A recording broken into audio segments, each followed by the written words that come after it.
आज की वीडियो बनाने का खास कारण यह है कि जो हमने दीपावली के दिन वीडियो पोस्ट किया था, उस वीडियो को देखकर मेरे पास में बहुत सारे लोगों के फ़ोन आए और कुछ लोग मुझसे मिलने ऑफिस में भी आए शेयर्स के बारे में जानकारी के लिए।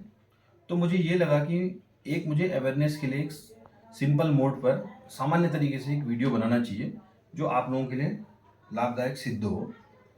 तो इसमें हमने 1,00,000 रुपए को रखा है और टाइम टेन्योर लिया है 5 साल का, जिसका मतलब ये है कि सही समय पर सही जगह पर किया हुआ निवेश किस तरीके से मतलब पैसे के फॉर्म में बदल सकता है।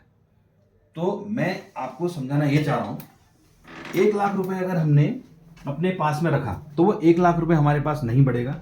वही 1,00,000 रुपए अगर हमारा सबसे ट्रस्टेबल बैंक स्टेट बैंक है, उसमें अगर हमने खाता खोला और हमने सेविंग अकाउंट के बैंक में रखा उसको सेविंग अकाउंट में, तो वो पैसा हमारा 1,00,000 रुपए 1,14,500 लगभग 1,15,000 होता है।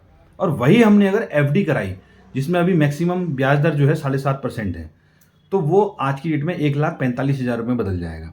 और अब आप खूबसूरती यहाँ पर समझिएगा कि यही अगर हमने 1,00,000 रुपये का शेयर्स में लगाया स्टेट बैंक के ही, तो स्टेट बैंक का अगर मैं 5 साल पुराना चार्ट इसका निकालता हूँ तो लगभग 151 रुपये 180 रुपये, मतलब एक एवरेज प्राइस में अगर इसका मानूँ तो 1,00,000 रुपये के अगर हमने 180 रुपये के हिसाब से शेयर्स खरीदे तो वो हमारे पास लगभग 555 शेयर आ गए।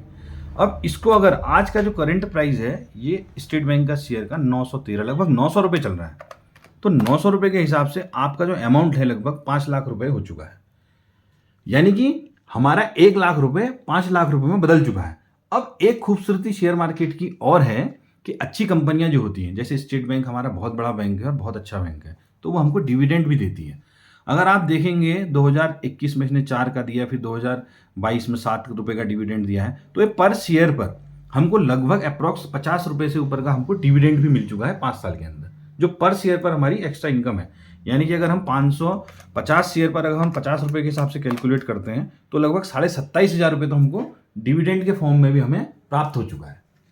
तो मेन मकसद यह है समझाने का कि सही समय पर सही जगह पर पैसे को निवेश करके किस तरीके से पैसा बदल सकता है, जो आपने अभी स्टेट बैंक के शेयर में देख लिया। धन्यवाद। यही बताने का कारण है कि आप इसको फाइनेंशियल एडवाइजर से अपने समझ सकते हैं। ये जानकारियां हमको थोड़ा कम होती हैं और हमें बताते भी कम है लोग, क्योंकि पॉलिसीज बेचनी है, कुछ और चीज़ों में हम पैसा इन्वेस्ट कर देते हैं। और 1,00,000 रुपए के अमाउंट को हम प्रॉपर्टी में भी इन्वेस्ट नहीं कर सकते हैं क्योंकि छोटा अमाउंट है। और सबसे बड़ी खूबसूरती है शेयर मार्केट की ये कि हम वहाँ 1,000 रुपये भी इन्वेस्ट कर सकते हैं, 10,000 भी, 1,00,000 भी, 10 लाख भी, करोड़ों में भी। जो अपनी कैपेसिटी है उस हिसाब से इन्वेस्ट कर सकता है। धन्यवाद।